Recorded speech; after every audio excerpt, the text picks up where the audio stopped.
Hello, Eileen. Welcome to the Nifty Travel Podcast. Thanks so much. Thanks for having me, Alex. You're welcome. And one of the first things I always like to ask is about your earliest memories of travel. Oof.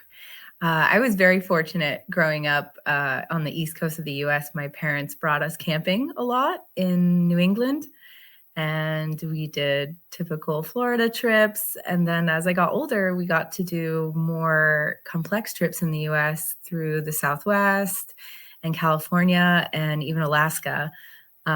So those were pretty formative trips for me to get excited about future things. And I really left the country for the first time as a student a million years ago now. But I went to Spain, and it changed everything for me. I wanted to see everything after that, and turned it into a career after a lot of bumps and bruises along the way. But I got there. Right.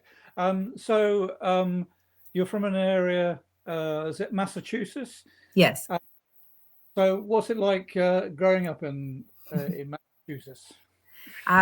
It's a beautiful place. Right now, we're in the thick of fall season, and we're known for the leaves changing and the crispness. It's beautiful. I'm very lucky to live in. I grew up near Plymouth, which is known for the Pilgrims and Plymouth Rock. So it's a bit of a tourist area, which is nice to be a part of that year round. So it's a great place. I do write a lot about local travel because it is popular with domestic and international travelers to come here. We have great seafood. Cool.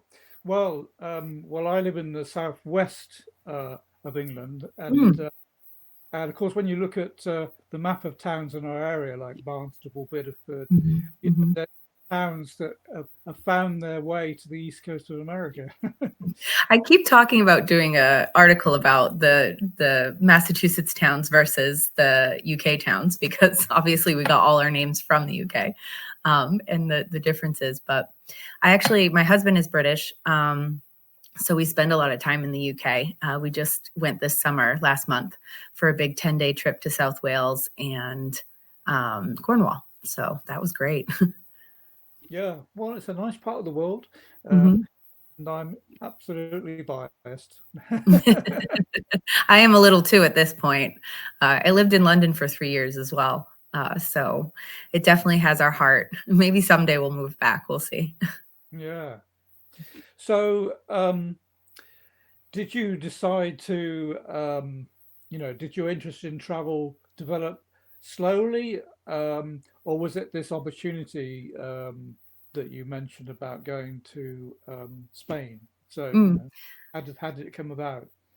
A little bit of both. I was very close with my grandmother growing up, and she was a bit of a Renaissance woman when it comes to travel back in the 70s. She lost her husband young and went to places alone back then, Egypt and China, and all these places that, she'd bring home trinkets for me. And I couldn't even imagine some of these places she had seen. And so there was definitely that spirit in me that I got from her. In fact, she wanted to reach all 7 continents. And when she was 80, she got on a research ship and went to Antarctica and kissed the ground and got back on so that she Oh, could wow. claim that on her bucket list. So that paired with the domestic travel in my childhood, I always was curious about the world. And then I went to school for journalism because I love telling stories and I love being a fly on the wall to see different cultures, different perspectives. So unfortunately, I graduated in the recession, and journalism was rough at the time. It is rough now. So I had to pivot. And that's how I kind of ended up in content marketing and digital marketing, and then eventually into more freelance blogging, content creation. So, what was it like when you first went out to Spain? Because that was your first exposure, wasn't it? Sure. Well, I was 21 and I got on a plane and um, I was so unprepared. all I had was, I don't even think I had the address to the place I was staying at. I just knew, oh, I'm going to the university in Sevilla. Like, I'll figure it out. I got there. I got in the taxi and I got out of the taxi. And as it was pulling away, I realized I left my passport on the seat. And that was my very first day alone leaving the country. So I almost gave up. A lot of tears, a lot of very expensive phone calls home because this was pre-cell phones. And yeah, it didn't go great the first time. But I'm just so thankful that I stuck it out because it ended up being such a formative thing for me. I mean, I just had an incredible time. I still love Seville. It's one of the most special places I've been after, 30, 40 countries. I try to go back as often as I can because I just felt it's a really welcoming place, I feel like, in the South, especially. I was able to use my Spanish and nobody made fun of me too bad. And I don't know, I just think it was really great to just be kind of swept up in somewhere new and feel out of my comfort zone. And I think it made me a better person and it made me want to do more. And now with a family, hopefully instill that in my young kids as well. Yeah. Well, of course, going to uni is a very formative time, Sure. and you get to meet, as well as a new country, a new city. It's well, everything's new, isn't it? You're meeting new Sure. people. Um, Yeah, even the group, I think I was with 40 students and they were from at least 20 different US cities. So that was pretty interesting to even just get that kind of perspective of how we all were navigating a new city. oh My wow. roommate was from the South and she was very overwhelmed at first about everything because she hadn't really experienced um, life outside of her home state. So, but she made it. She did it. Yeah. Well, it must have been a bit like having a little America down in south of Spain. It was. We were a little spoiled. Sometimes I felt like we needed to get out of that bubble. I ended up about 4 years later, I went back and I was an au pair for a year in Seville. And that was great. And that was a lot more challenging because I was on my own. Um, but just as fun. And I feel like I got to meet more people who lived in the city and more international other au pairs and everything, which also um, got me curious about more destinations where all these people were from. Yeah. Well, hopefully you, if you didn't at the time, you have since. You got to know Spain a bit better. But Hmm. how did your view of Massachusetts and America change when you went back? Did it look different? Feel different? Yes. The US is going through its going throughs right now. And I absolutely think it was humbling to go outside of the US and realize that there's a lot of great things and great cultures and great systems obviously outside the US, but it's not as obvious until I feel like you actually go and see it for yourself. And I realized more about the flaws of the US, and how some things weren't as great as it seemed. And I think that, there's pros and cons to everything. I'm really grateful for living in Massachusetts. It's a great state has a lot of opportunities, and is fairly welcoming compared to maybe some others. But yeah, I think that's really one of the main core reasons I got into this as a career, because I think I'd like to make travel accessible to everyone if I could. And especially Americans who there's very few Americans I've talked to who've actually gone out and traveled, and not just a resort, but like gone out and experienced things that, don't leave like they all have a positive experience with that. And I think become more tolerable, become more curious, become more gracious, all good things. I think it's super important.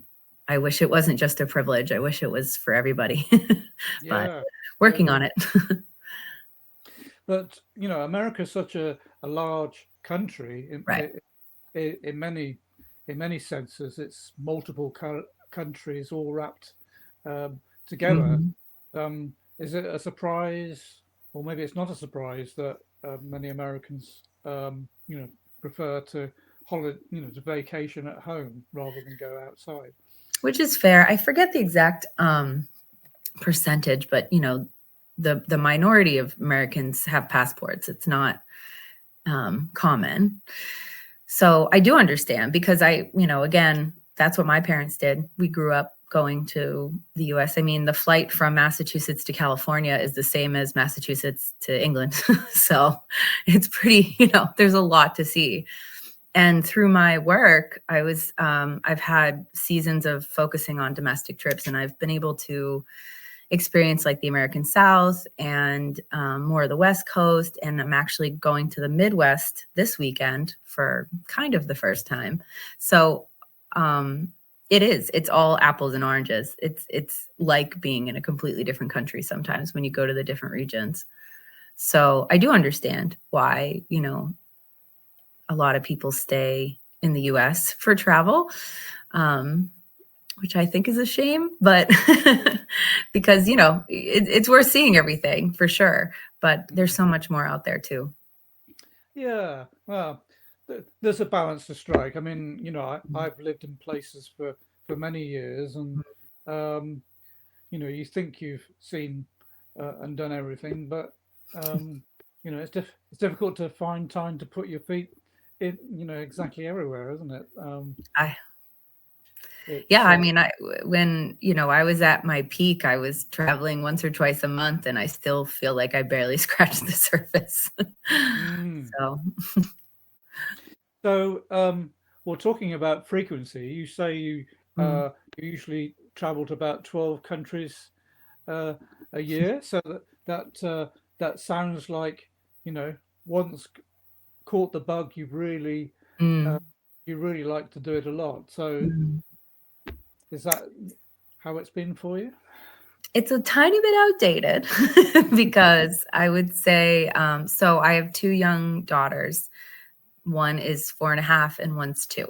So travel is a little different these days, but we're still we're still moving and shaking way more than I thought we were going to with kids. And they have been wonderfully adaptive um and I'm very fortunate. I have a great village of support and systems in place where I still can go travel for work by myself.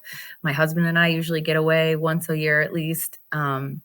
So I'd still say I'm on a plane, 8 to 10 times a year, which is pretty healthy for, you know, being a mom and also doing this part-time now.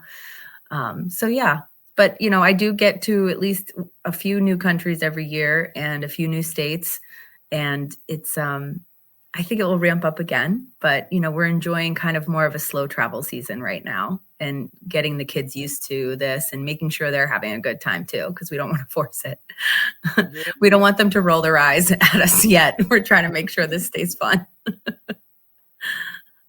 So I guess bringing up a young family, it's kind of, as you say, it's changed the way Mm. travel. So has it also changed your perspectives of how you help other families travel?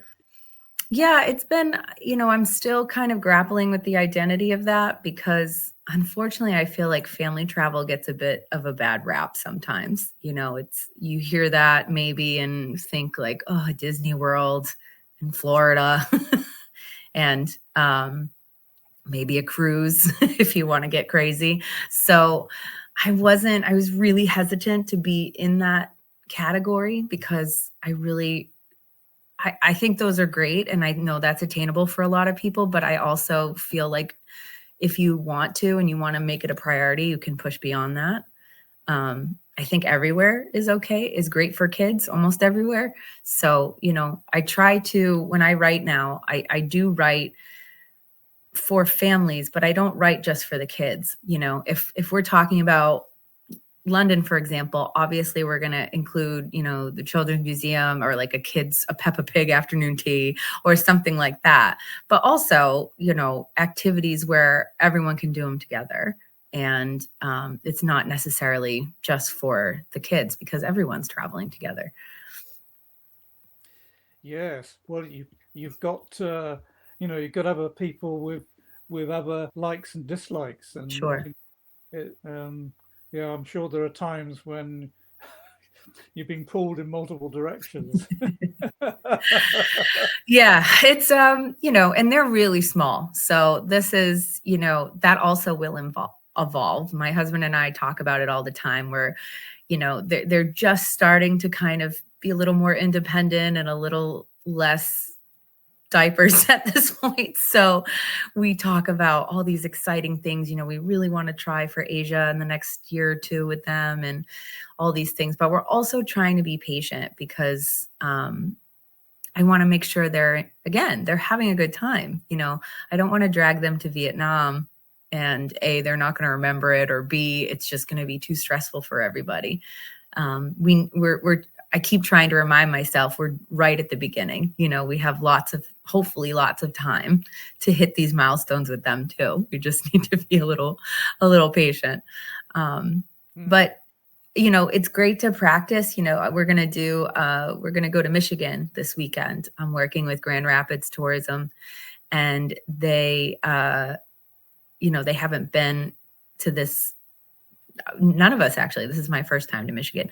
So, these smaller trips too, I feel like are getting them practice. My 4-year-old's a champ at flights. She'll just get in and sit down and hang out, which is amazing. So, and I remember the first few flights were really, really tricky with her. So I think all these smaller trips with kids are great practice for hopefully loftier goals in the future. And yeah, obviously that's changed everything about how I travel. I used to be carry-on only for about a decade. Now we have to bring a lot of equipment, but that's getting easier too. Yeah, yeah.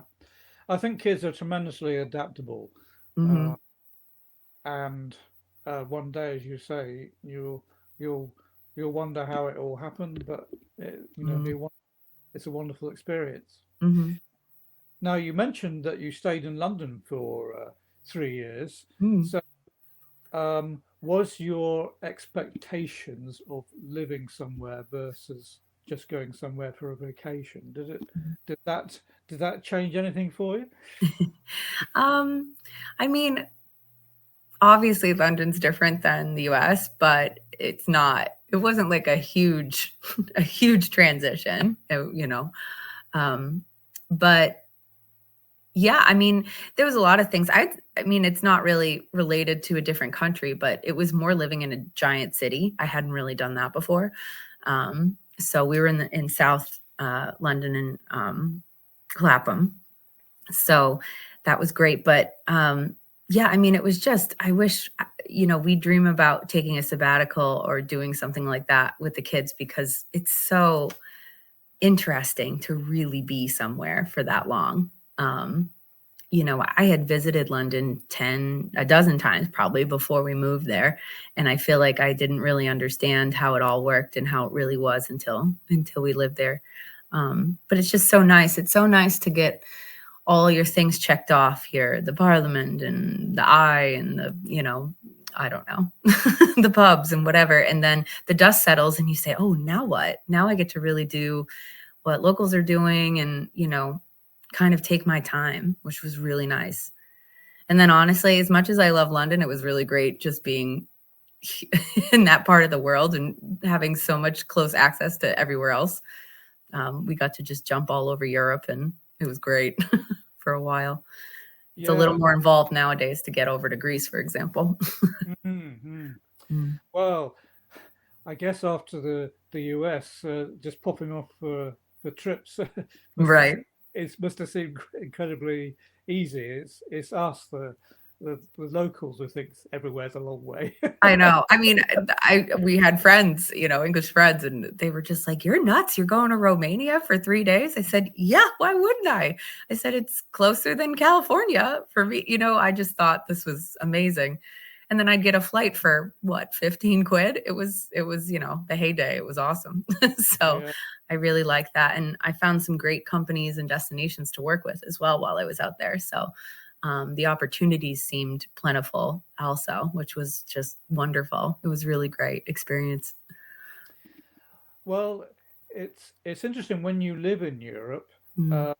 Uh, I spoke to a lady from South America Mm. who, who had the impression that Europe was really a collection of lots of different tribes. I could see that. I guess. So, there's a lot, there's so many, lots of smaller countries, Mm. close proximity. You can get on a train, can't you now, and cross Right. several countries in the same day, Hmm. Hmm. and not. Yeah, our train system's lacking, unfortunately. But again, like you said, we just have so much land. They really can't figure it out. So one thing you talk about is the art of packing and planning. So um, did that come about as a result of your earlier travels, or is it something that's kind of evolved? I think it's new with the kids. I was definitely, you have to, you don't have a choice.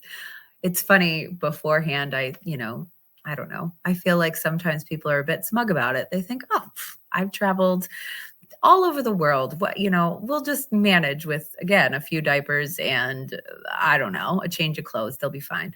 And then, we really sat down and I said, oh gosh, like, we can't be in a car. We need the car seats, and the baby can't just sleep on the floor. We need a pack and play, or we need a car, we need whatever. And and I found that part to be so stressful, even more so than the trip sometimes. So I wanted to find a way, to streamline that and to help other groups that are traveling together of how to minimize the gear, but also make sure you feel comfortable and you have everything with you. So, and that even includes, me. I mean, in my 20s, I would pack 20 outfits for a 4-day trip and, still could fit it in a carry-on, but I didn't have as much rhyme or reason. So even me, I've slimmed down to like basics that I know, so then I don't have to worry about my own wardrobe, but they still look stylish. Like those are kinds of the things that I write about as well. So that I don't have to worry and I can kind of think about what to do with the kids instead. So yeah, especially for the cold weather stuff. We're big skiers and outdoors people. And if you ever had to pack 2 kids and 2 adults ski equipment, like winter things that take up a lot of space, it's tricky. It's tricky. So Well, we get hopefully there. you didn't pick up the whole plane. No, yeah, we try not. Oh my gosh, I know. We try not to. Well, I'm lucky that I do reviews of, the new gadgets and everything that they have for family travelers. And there's a few great things out there. We just tested it's like a stroller with a built-in carry-on, and it folds all the way up into the overhead. So that's been wonderful. So I feel like, yes, it's a bit of an investment, but at the same time, it's changed, it's shaved hours and off of our planning time to be able to do those types of things and be able to juggle the kids and all of our stuff. So we're getting better at it. I think we're going to try for carry on this weekend. It might be Oh, our first time. It's very exciting. well, these things have certainly become a science. I was Hmm. uh, an Airbus review. They've just bought some new aircraft for Australia, and Mm. they were saying, "Oh, the main difference now are the bins. The Yeah. overhead bins are so much larger," and they were demonstrating luggage that you could get in them. I was thinking, "My goodness." That's pretty wild. I mean, again, it was nothing I worried about until recently.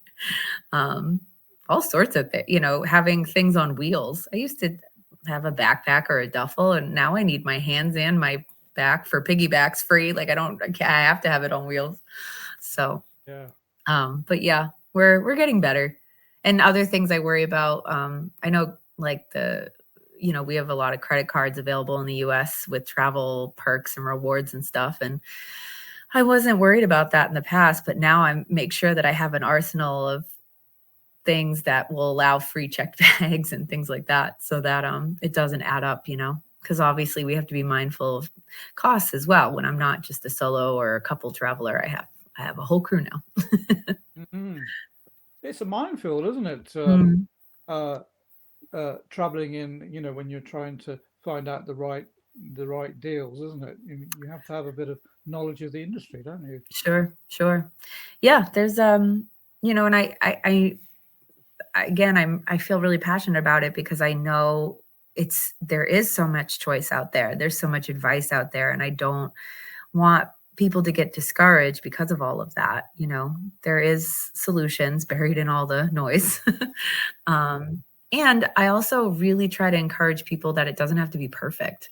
I do think that a lot of people overthink it, because you want to get the absolute best deal. You want to get the absolute best bang for your buck, and you want to bring exactly the right amount of things you need to bring. And it's going to be okay, even if you don't.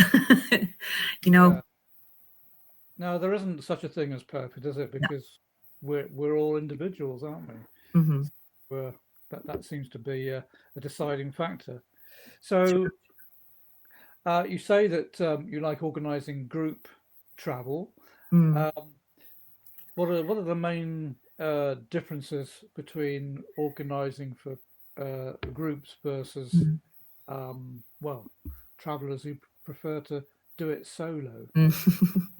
Yeah, there's definitely, I mean, it's two different things. I love being on my own and traveling, and I've really fallen in love with being with family and friends on the road too. Um, we're having a hard time, an identity crisis with the Pure Wander website, because group travel sometimes alludes to like a group tour, where you have, I don't know, 10, 20 people, and you go sign up and do the tour together. And we try to, because we're not doing just family travel. We're also talking about girlfriend getaways, and we're talking about multi-generational travel. We've done trips with my parents, with my husband's parents. That is a whole other can of worms too. So I think, I think there's a lot more of having to go with the flow when you're with other people. Obviously, you're not going to have the final say in everything because there's other opinions that are going around. And I think the expectations, like, I don't want this to sound negative, but they have to be a little bit lower. You might not be able to see and do everything you want to be doing, but more trying to stay present and enjoy the moment of being with your loved ones, and also hopefully checking off a few things you want to do. But finding the balance in that, I think, is super important when you're traveling with a group. And like I said, diversifying what you're doing. You don't want to spend all day at the zoo for the 4-year-old, and you can definitely do that in the morning, and then maybe do a brewery in the afternoon, so that they still enjoy some outdoor time, but also the parents have a moment. um, and and I'm big on, I just said to try to go with the flow a bit, but I'm also big on prep, where an emotional prep. I sit my kids down. I mean, the 2-year-old's small, but I try to say, hey, listen, we're going to be doing something really exciting in the morning, and this is what to expect. And then we're going to go do this other thing. It might be a little less fun, but we're all going to be together, and we're going to make a good day of it. I try to have these conversations with them, and I think it helps, because surprises are great, but surprises are tough for little kids or in a big group. So I think it's better to manage expectations ahead of time, if that makes sense. So, is it possible to insert spontaneity into? I try to. I try to. um, yeah, I don't know. I mean, I have turned into a planner to try to keep the ship afloat with the group.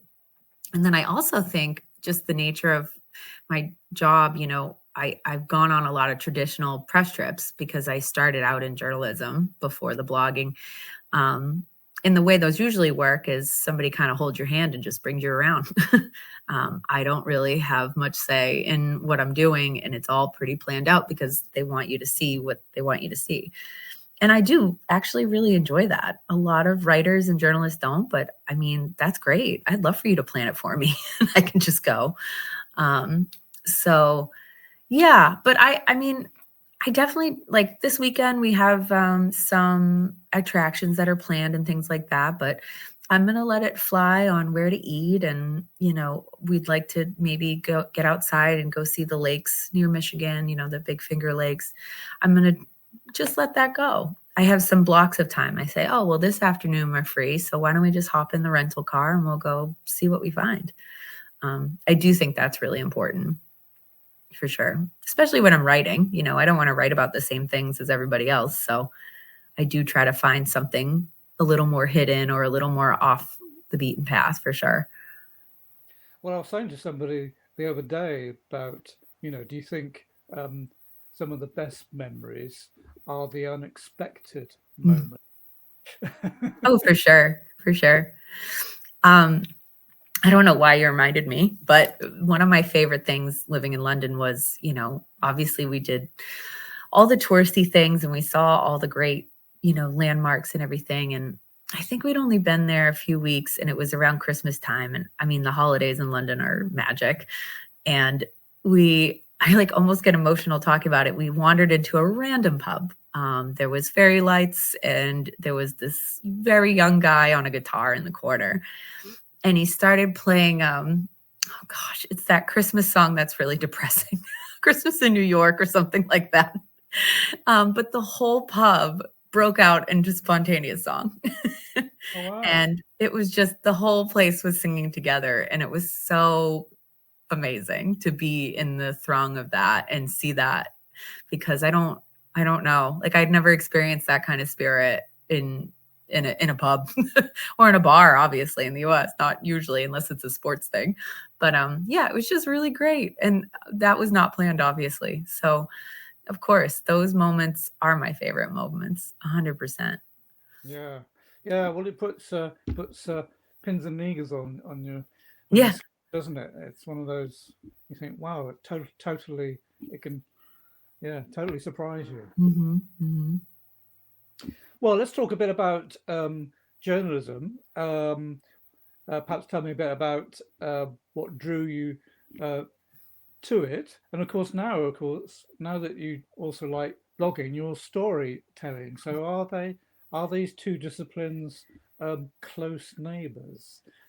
It's interesting. It's been an interesting journey, and I'm still figuring out which way to lean. um, yes, I, got my degree in 2008. I wasn't thinking travel. I was just thinking journalism in general, working at a newspaper. I couldn't really find a job that was going to be sustainable in that, especially in Massachusetts. The cost of living is really high. So I ended up in insurance. That was a dark time. Luckily got out of that and ended up in the content marketing. But so I was working for a company when SEO was kind of the new cowboy land of ranking on Google. So we would just write these articles that were really short, stuffed with a bunch of keywords so that when people searched, they would just find scuba diving in Fiji or German river cruises or whatever. But I ended up in the travel department in that company just by luck. And so I think that was kind of obviously I'd been doing all this traveling and I didn't really know I could make money off of it or it could be a thing. But something in me felt really icky about what I was doing. I said, I'm writing about scuba diving in Fiji and I've never been within 3,000 miles of this country. um, Gosh, I'd really like to go there.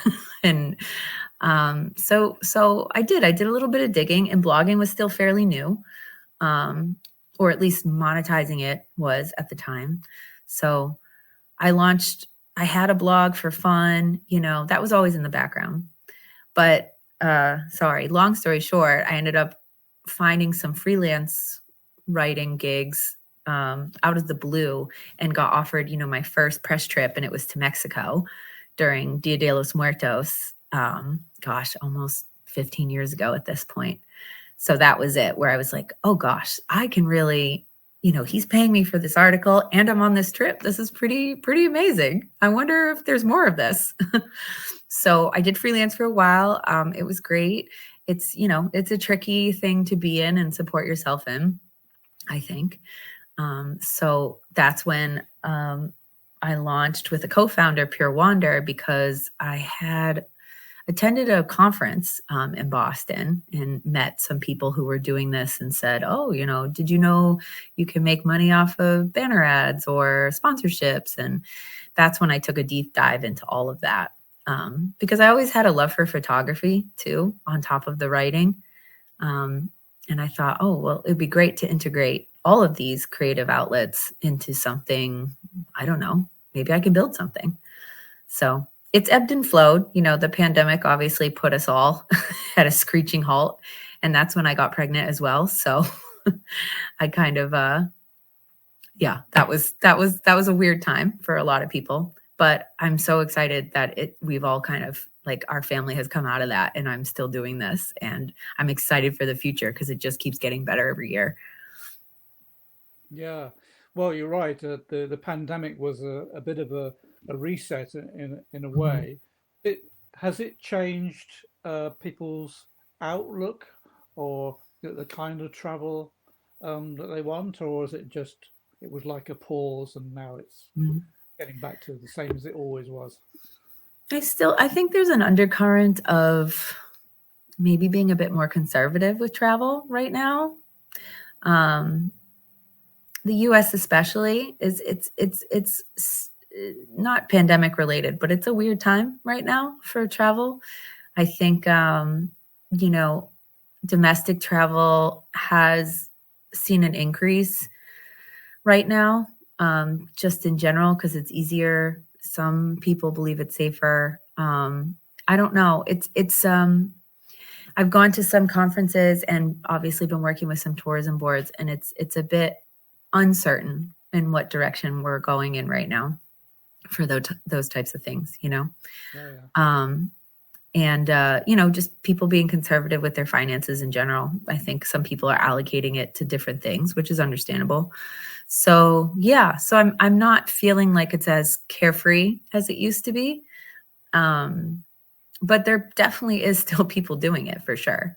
And a lot of them. So I have a lot of hope and optimism that, it's going to be fine.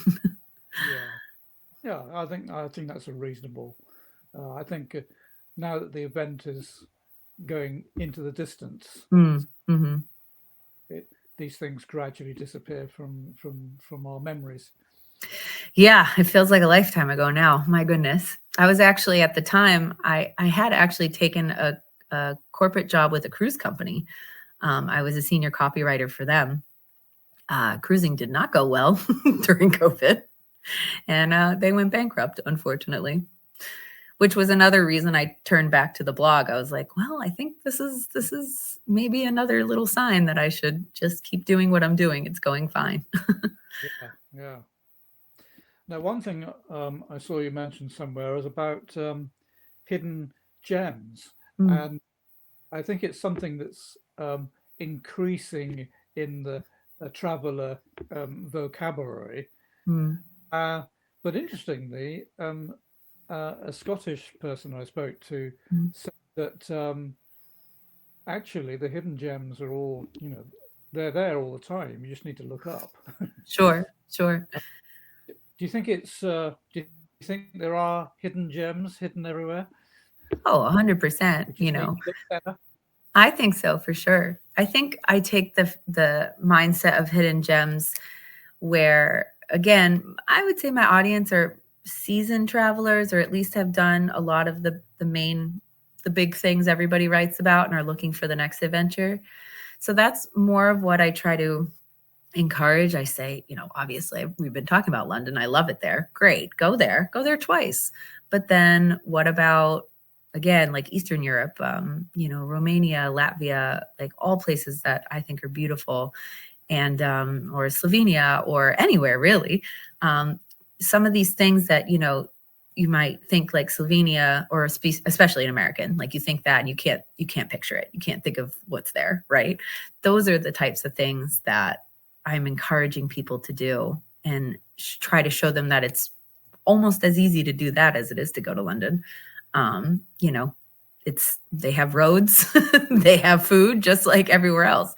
And I think those types of destinations, obviously the whole country is not a hidden gem, but you know what I mean? It's somewhere that I think the opportunity of finding new things is more prevalent than maybe somewhere where, there's tons of tours and there's tons of iconic things for you to see. You might miss those hidden gems more than you would in a place where there's more opportunity for it.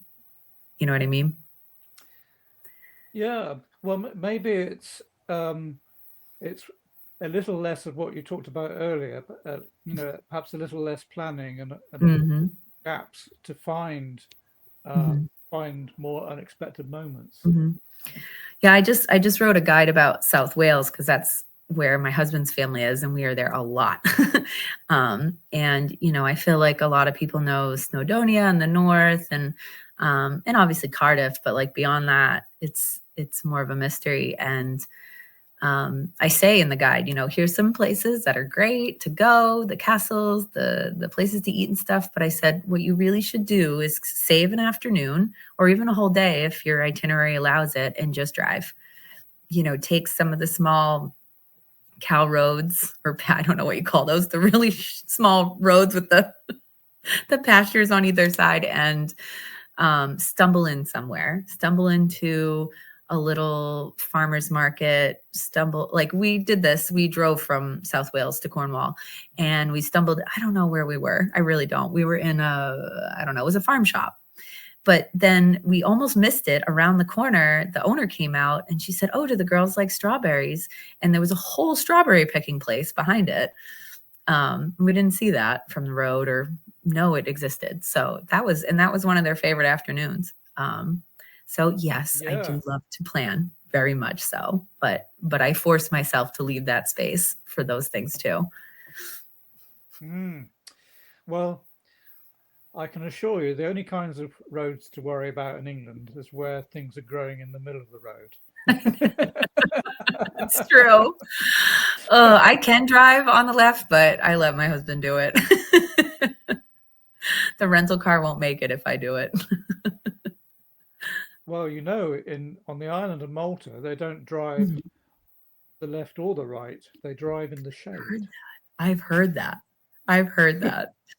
I don't know if I'm ready for that. We did do a lot of we did do a lot of driving in Italy, and that definitely toughened us up.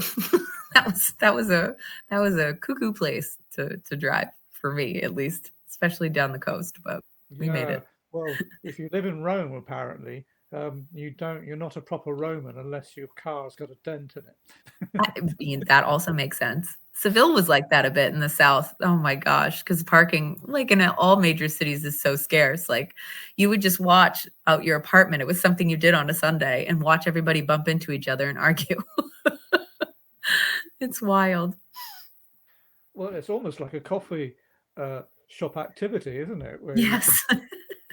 sit with your favorite brew and just watch the world Mhm, mhm. by. I You know? mean, we just have such big roads and giant unnecessary cars. It's just not as much of a thing. Yeah. Now, one thing I noticed was that you have a page called Letters to the Editor. That kind of, I think that must go back to your journalism. Yeah.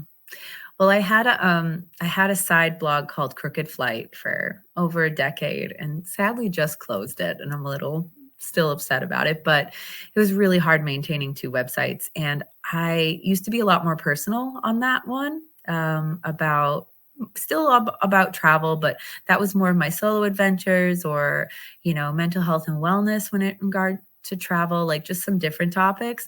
So it's still a work in process, but I moved over a lot of that content into the letters to the editor section because I wanted to, with the nature of online writing right now, you really have to write these really, for me, I feel like you have to write these beefy itinerary guide type things, to make sure people see them and make sure they're informative and valuable. But I don't want to lose that voice or that casualness of blogging in the heyday where I can just say, hey, this is what we did this week. And, it gives me a more of a creative outlet that I hope, as our audience and community continues to build, they can also connect with that kind of stuff on that section. So one article I noticed was about, or section was about anxiety whilst traveling. We always hope, don't we, that the journey will go exactly. Um, have you kind of have you developed any tips or safety mechanisms for people who suddenly find, I don't know, that they're suddenly in a room alone and suddenly a wave of emotion pouring Sure. over? Sure. Yeah. When I moved to London, I had a bit of a mental health scare, and I was going on a press trip to Sri Lanka, and just waiting at the gate, and it's time to get on the plane, and I had a panic attack for the first time in my whole life. I was, well into my 30s, so it was very jarring, and I didn't know what was happening at the time. And I'll always shout out to British Airways and the angels that work there, because they took my hand like a child and got me on the plane. But unfortunately, it kind of devolved into this fear of transportation, which was so interesting and not helpful as a travel journalist. I was afraid of the tube. I was afraid of being in traffic. It was a very strange time for me. And it just, I was very lucky to get support and work on it. I got diagnosed with some generalized anxiety, and I'm in a great place now. But it was hard for me to get on planes and to travel and to take risks like that for a long time. So there was definitely people online and through the writing that found me that was holding them back. A lot of people, saying, gosh, I can't even imagine being in a tin can in the air. Absolutely not. And it was, I guess the blessing in disguise was that I could empathize with that and had come out of it and was able to then offer some tips. I really encourage people to find support in traditional ways through CBT therapy or medication if that's something you need. But I personally got into yoga and breathing exercises that really could ground me if I could feel my levels getting too high. So, I've had lovely messages from people saying that helped them and that got them on their first plane. I mean, that was one of my proudest achievements, that I could hopefully help someone get through that. Yeah, so, that was kind of the focus of the other blog, but I hope that I can continue to speak on that, because I think that's a really important thing to incorporate in travel if you're struggling with that. So would you say that part of the building blocks of building up people's confidence is all about experience uh, and getting different perspectives as a result Sure. of? Yeah, 100%. I mean, it can definitely be a scary thing. I remember, how unnerving, or how, everyone's nervous about the unknown in a way. So throwing yourself into these situations can feel wrong in a way. You're like, danger, something's happening that shouldn't be happening.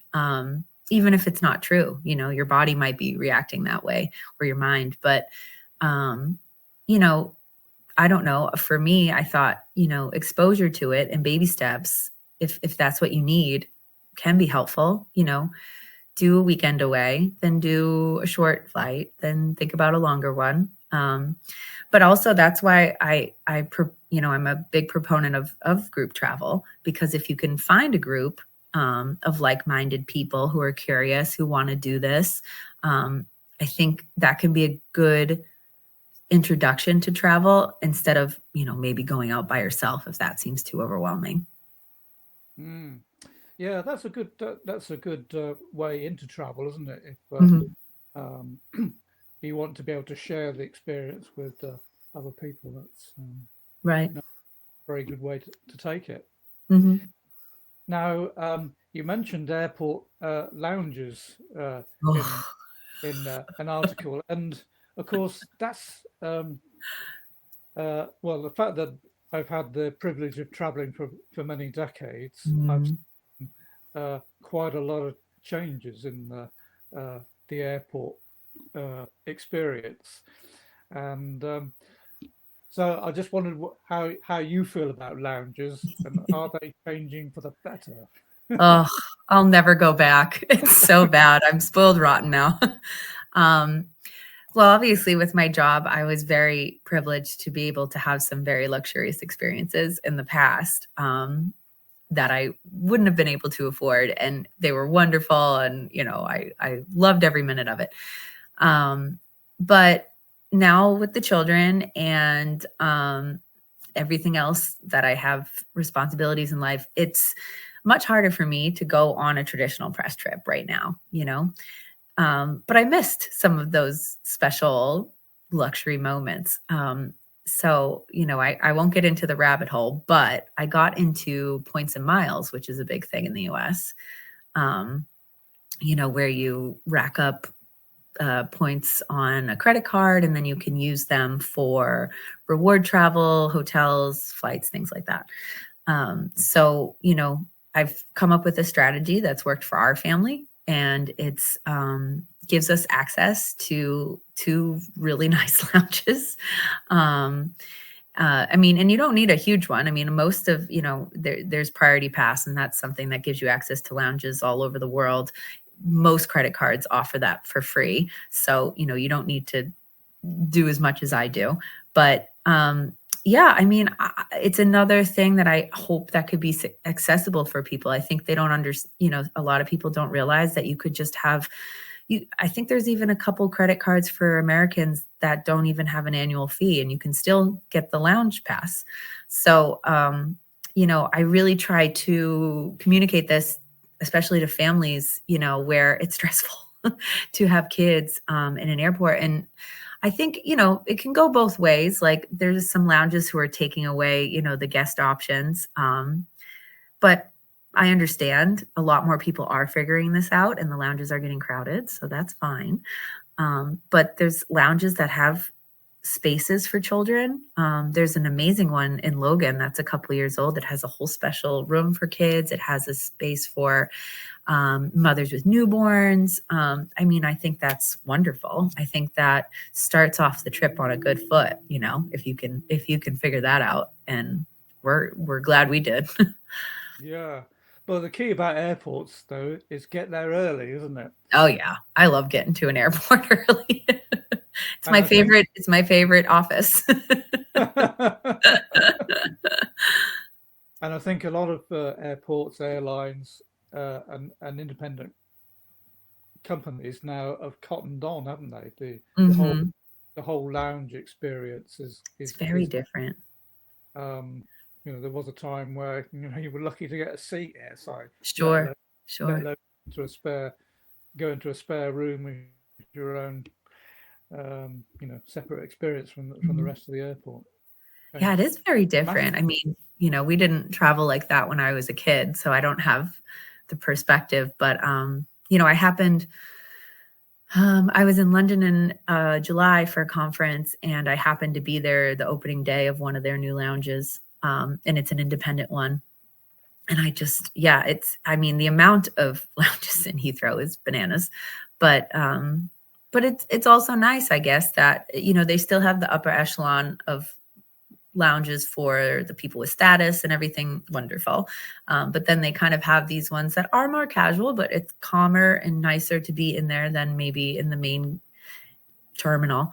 So yeah, I think that evolution of it is great. And I hope that they kind of figure out the best way to make it exclusive if they need to, but also attainable for people who travel fairly regularly, you know? Absolutely.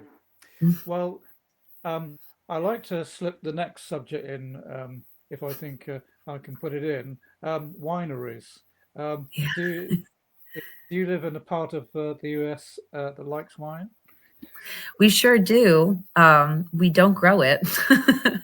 There is a couple, there's a couple wineries in Massachusetts, and they're trying their best.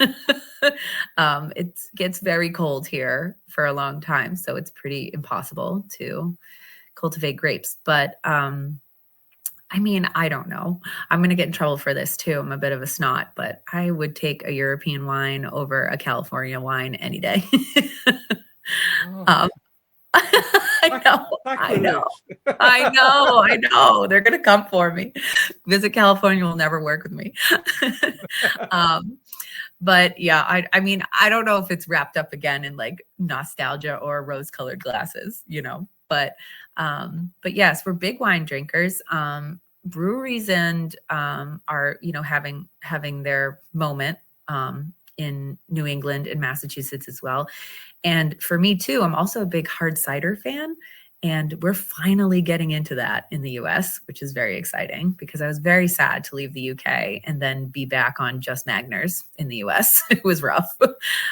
But we're there's some hard cideries and local brands that are popping up, which is really great, and they're pretty decent, which is fun too.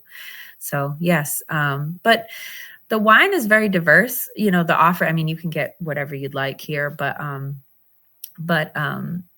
you know, wine places to drink are popular, but again, we don't really have the scene of vineyards and things like that. But you know, that's Yeah, why I go elsewhere for that. absolutely. Um, well, I just wanted to wrap up with a few general questions. Sure. You've obviously had the opportunity to visit many countries, and it's probably impossible to uh, choose favorites. Um, so let's let me ask you about countries which impressed you in terms of ease of access, perhaps, or Sure. um, yeah, it was just easy to go there, and as a result, it just lots of other things fell into place. Have Hmm. you been to destinations like that, and you thought, "Oh wow, I could do this again"? Mm. I mentioned Slovenia. That was a surprise to me. We flew from the UK into Venice and then rented a car and went to the capital that I am not going to pronounce because I'll ruin it. And then we did some glamping on the Croatia Slovenia border. But that was very accessible. You know, everything's very open and the roads were easy to navigate. And, you know, despite a language barrier, we didn't feel like confused or anything. So, and I found that really easy to get to from the UK, especially. Um, I also just like, you know, you had mentioned the train system. I had taken a trip as well from, oh gosh, let's see if I can do this, from London, and I went through Belgium and then ended up in Rotterdam in the Netherlands. That was also, I could not believe how easy that was. I think I was a little nervous. I felt like I understood the train system in the UK really well, and I was a little nervous about going outside of that. But that was incredible. And that's something, even if I was traveling from the US as American, I would encourage people, especially if they have a couple weeks, you know, to do London and then get on the train for sure. Because Belgium was beautiful, and I love the Netherlands as well. So those were surprising there. Maybe in Asia, I mean, I love Sri Lanka. It's a little tough to get around there, so I don't think that would be part of this question. But of course, I've been to Japan as well, and that is a well-oiled machine over there. That's, I mean, their trains are incredible. I couldn't believe how quickly we could hop from city to city. Yeah, very good transport system. Sure. Yeah. I mean, it must be one of the best in the world for sure. Yeah. Do you think travelers are getting more savvy in their choices.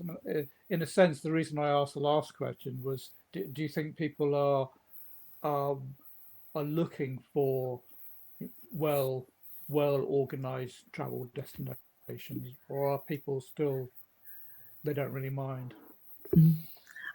I think people still have that adventurous spirit, obviously, to want to go and maybe have to get on a ferry and do something a little bit different to get somewhere, go down a dirt road. One of the benefits of technology now, I mean, I'm sure and I know that that has changed everything on how people travel. I think about how different my trip to Spain would be if I had a phone. I probably could have got my passport back pretty fast. But I had no option at that point. So I guess one of the pros of the tech is that people can get out of maybe sticky situations easier because they'll have access to help faster. And B, I think that tech can take away some of the mystery, which I also think is a little sad because it takes away that spontaneity a little bit. But at the same time, if they are an anxious or hesitant traveler, they can see or feel a little more of what's to expect and maybe feel more confident about doing that. So fine, if that's what's going to help, Absolutely. Mm. Well, it's been fantastic having a chat to you, Eileen. You As I too. said at the beginning, I could chat forever and ever, but Me too.